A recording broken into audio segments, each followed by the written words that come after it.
going to go over now how to take a laptop apart. Now, I've taken apart many laptops, and though they differ from model to model, they seem to follow a general theme, and I'm going to go through my procedure for what I believe is the most efficient way to get the laptops apart. And this applies mainly if you have to get down to the motherboard level. The first thing I do is I pull the battery out. You don't want to have any charge in the laptop when you're working on it. Second, I'll start pulling out components one by one. Components that I can get to easily and that will be able to be removed so they're not connected to the motherboard, like the CD drive.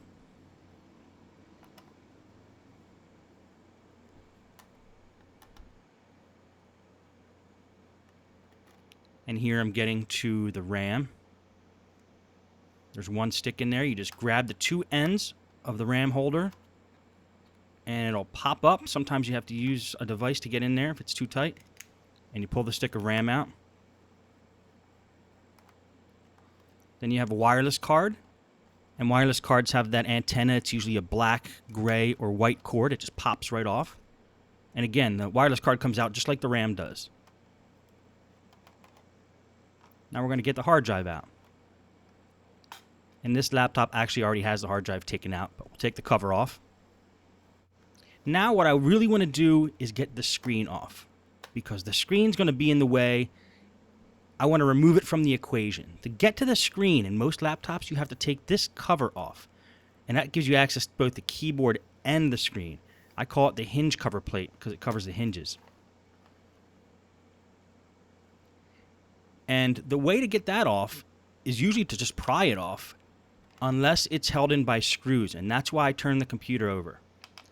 I'm going to remove any screw that appears like it's directly under the hinge cover plate that could be fastening it on, because I've pried that hinge cover plate off in the past, and sometimes it's screwed in from the bottom and it breaks.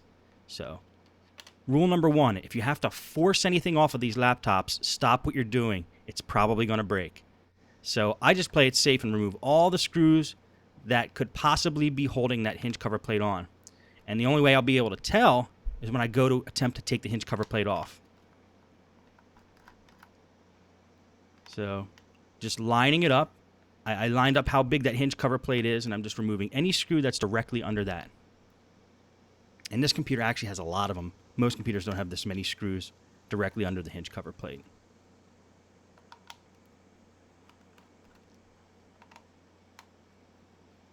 And that looks like all of them that could possibly be holding it in.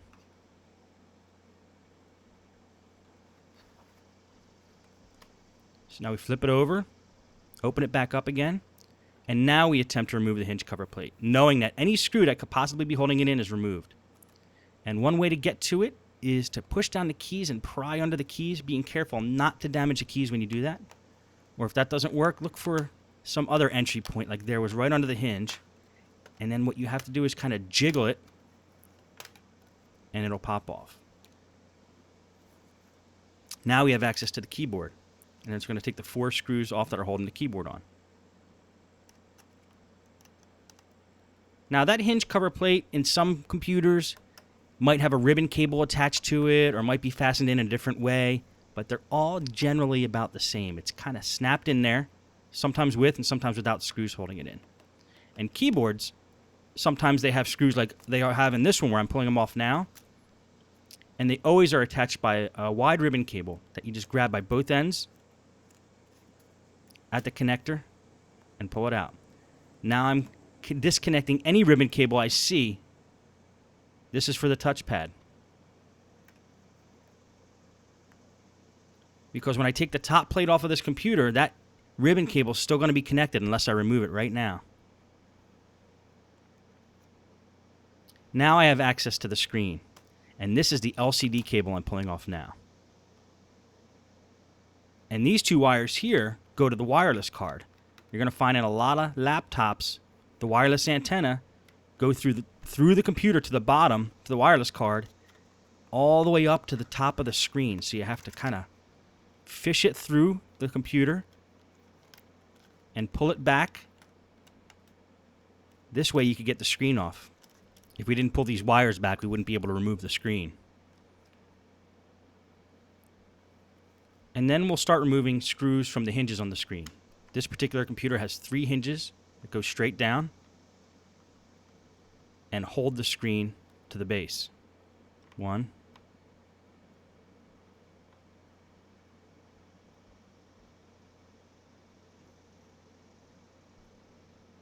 And they're on pretty tight, which is a good thing. You want these screws to be tight on a computer because these are the ones that are holding the screen on. You don't want the screen to be flapping around. And then we'll pull the screws out of the other side. Now, if you'll notice what I'm doing with the screws after I'm taking them out of the computer, I'm putting them loosely in certain piles so I remember where they go. And we're going to talk more about this at the very end of this video, so don't get too hung up on wondering what screws go back into the computer and what positions. We will address that because that's definitely a big question.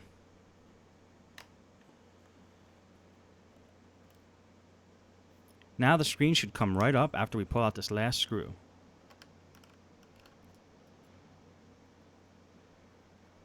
The screen pops right out.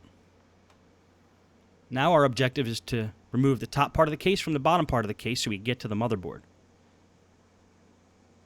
So let's get that ribbon cable unattached.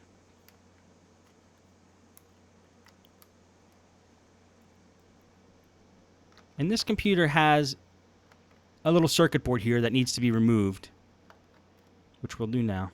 Not all computers have this circuit board. This was where the power buttons are. I'm just going to take a screwdriver and just pop up the side a little bit, and the whole plate should come right out. There we go. Now we're going to start removing screws from the top plate. Any screw that we see that appears to be holding the top part of the case to the bottom part of the case.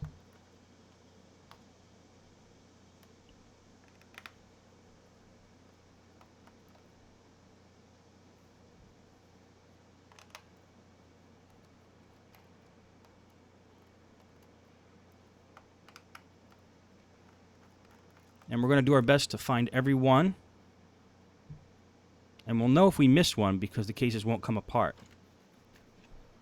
And now we want to turn it over and remove any other screw that appears to be holding the 2 cases together.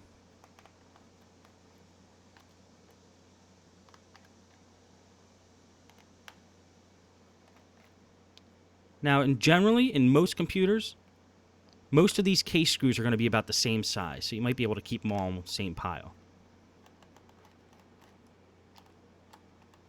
And you'll see in the case study videos, some laptops have markings next to each screw hole that tells you the size of screw that goes in there, and that makes it really easy for us. This computer doesn't, so we'll have to keep track of the screws with a system. And when it looks like you have all the screws out, try to pry the 2 cases apart. I don't have long nails, but I generally like to use my fingernail and kind of go along the edge.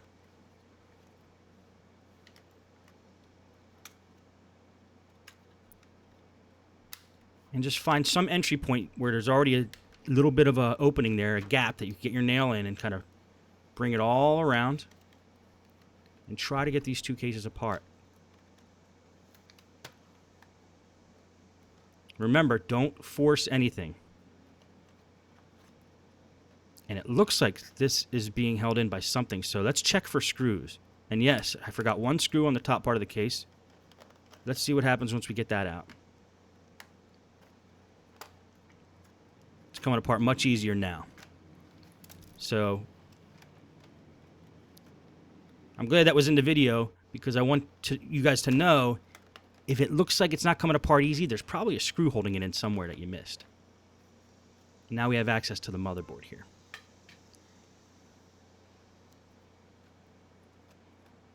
Let's put that off to the side. And we'll attempt to remove the motherboard now from the top part of the case. This big black device here is just the speakers, and that attaches with a connector to the motherboard.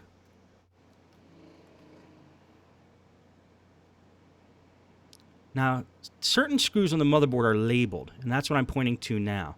They have letters next to them. Usually there's white arrows, or there could be letters, like on this computer, That's basically telling you what screws you need to remove to get the motherboard off. The motherboard has many screws if you look at it from the top, but you only need to take a few of them off to get the motherboard off. And it's usually marked on the motherboard by white arrows. In this case, it was marked with the letter PA.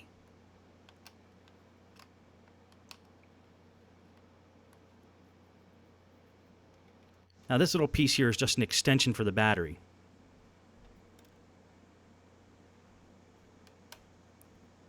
Now we're going to remove all the screws on the motherboard marked with PA.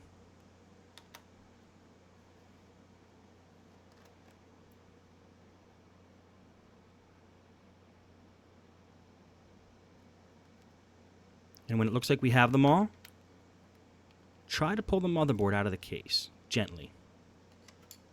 And you'll start to feel where the pressure is coming from if there's any other screws holding it in. And what this is here is the processor and heatsink and CPU fan. It usually all comes off in one big device and snaps onto the motherboard with a cable there. And if you notice those numbers, 1, 2, 3, right next to the screw holes, that's usually an indicator, and it will be on most laptops, an indicator of what screws hold in the heatsink over the processor, so you don't tighten them all down the wrong way. It actually is a guide. It helps you as a guide.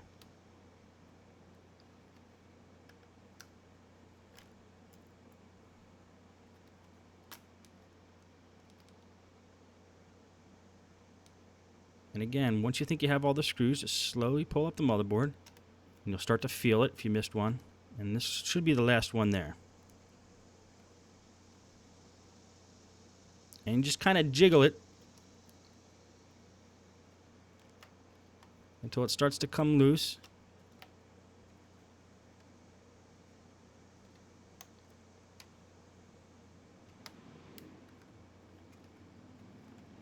And pops right out. And that plastic piece I pulled out is just the holder for the PCM-CIA slot. I'm going to lay something down so there's no static electricity on the motherboard when I place it down.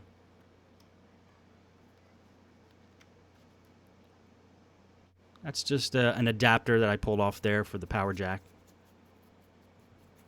And let's clean it while we have it out. I always take the opportunity to clean the pieces when I get them out. And I use the paintbrushes for this. You're not going to have too many chances with these laptops where you're going to get down to motherboard level, so take advantage of it while you can and make sure you get it all clean.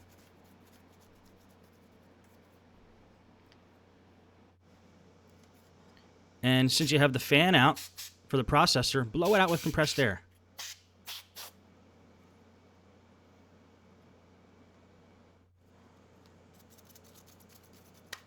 Now let's take the bottom part of the case and clean that off as well.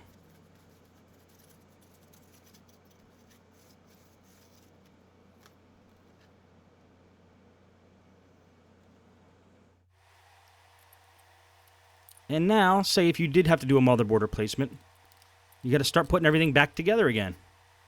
And I sped this video up because putting it back together is almost identical to taking it apart in reverse order.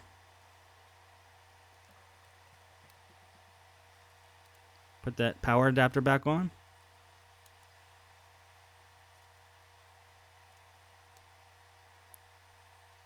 Now we're putting the screws all back on the motherboard marked with the letters PA. Put the speakers on, attach them to the motherboard.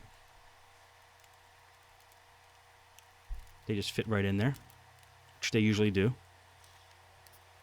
And that's just a battery extender. Make sure you have all the screws on that were originally on the motherboard before you put the black cover back on. And that's twice. I just checked to make sure I had them all back on there, and I do now. So now I can put the cover back on. It'll usually snap right together.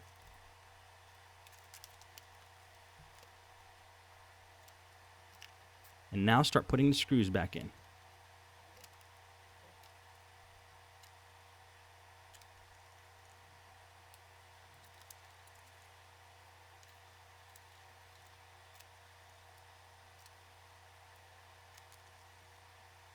Now if you notice, these are screws I took out originally because I thought they were holding the hinge cover plate on. But since they're not, I can put them back on now.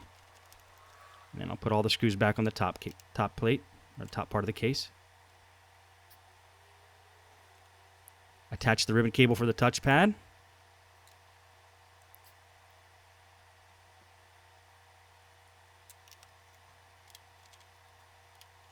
Looks like I put the wrong size screw in there, so I'm going to take a couple out.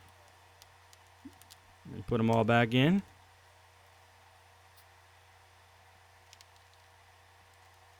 Sometimes you got to take a step back before you go forward. Happens to the best of them. Now put the rest of the screws in. Put that circuit board back in that has the power buttons on it, and make sure you attach the ribbon cables. Always attach your ribbon cables when you're putting things back, otherwise you have to take the whole laptop apart again. It's something that you just have to remember to do.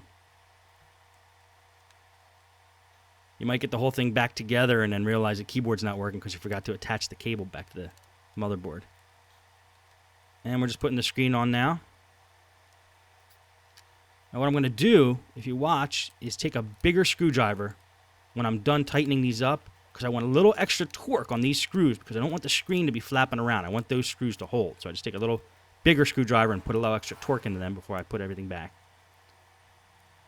Attach the LCD cable, and now we're going to feed the wireless antenna back through the computer the same way it came out. We're going to close it up. Pull the wires through. Might as well throw the wireless card in now just to get those antenna out of the way. And they snap right back on the little connectors there. Nothing magical about those connectors. They're very easy. Just put the RAM in.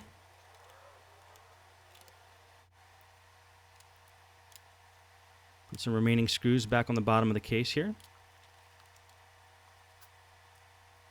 Okay, let's throw the keyboard in. Attach it to the motherboard with the ribbon connector.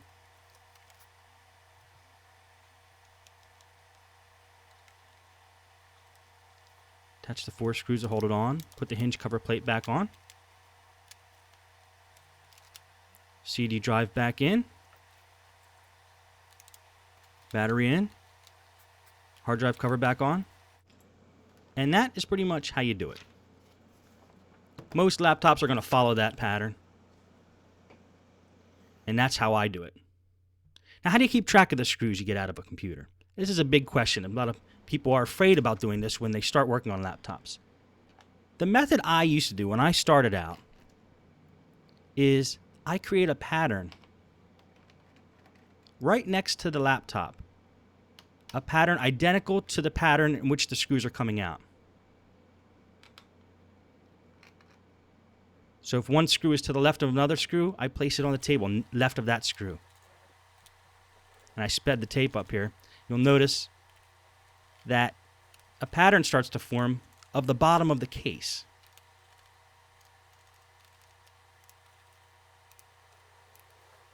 And now I know where each screw goes when I go to put them back. Some people use containers. And they'll say, every screw I take out of the bottom case, I'm going to put in container number 1. So I know that all the screws in container number 1 are used for the bottom case.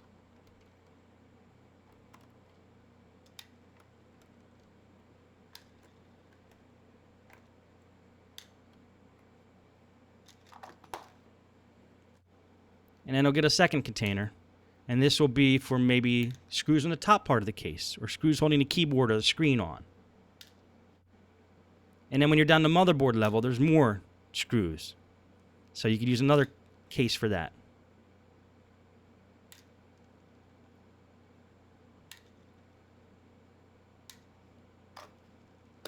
And that's one way to track what screws go where. I've seen people take plastic bags and lay them down in layers. Anything on the bottom layer goes into that bag. Keyboard layer goes in that bag. The top layer goes in that bag. The motherboard layer goes in that bag. And they layer them on top of each other so they know the order in which they go back. And I've had one listener tell me he creates a diagram of the actual laptop and draws the screw holes in the diagram.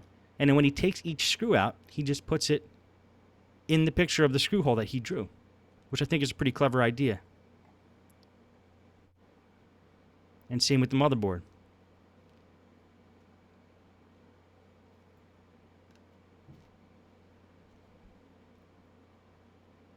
And he does that for each layer that he has to. Well, that's pretty much all you need to know for now. If you watch the case study videos, you'll see some of these techniques to put in action, and I think then you'll be ready to do it yourself. Good luck.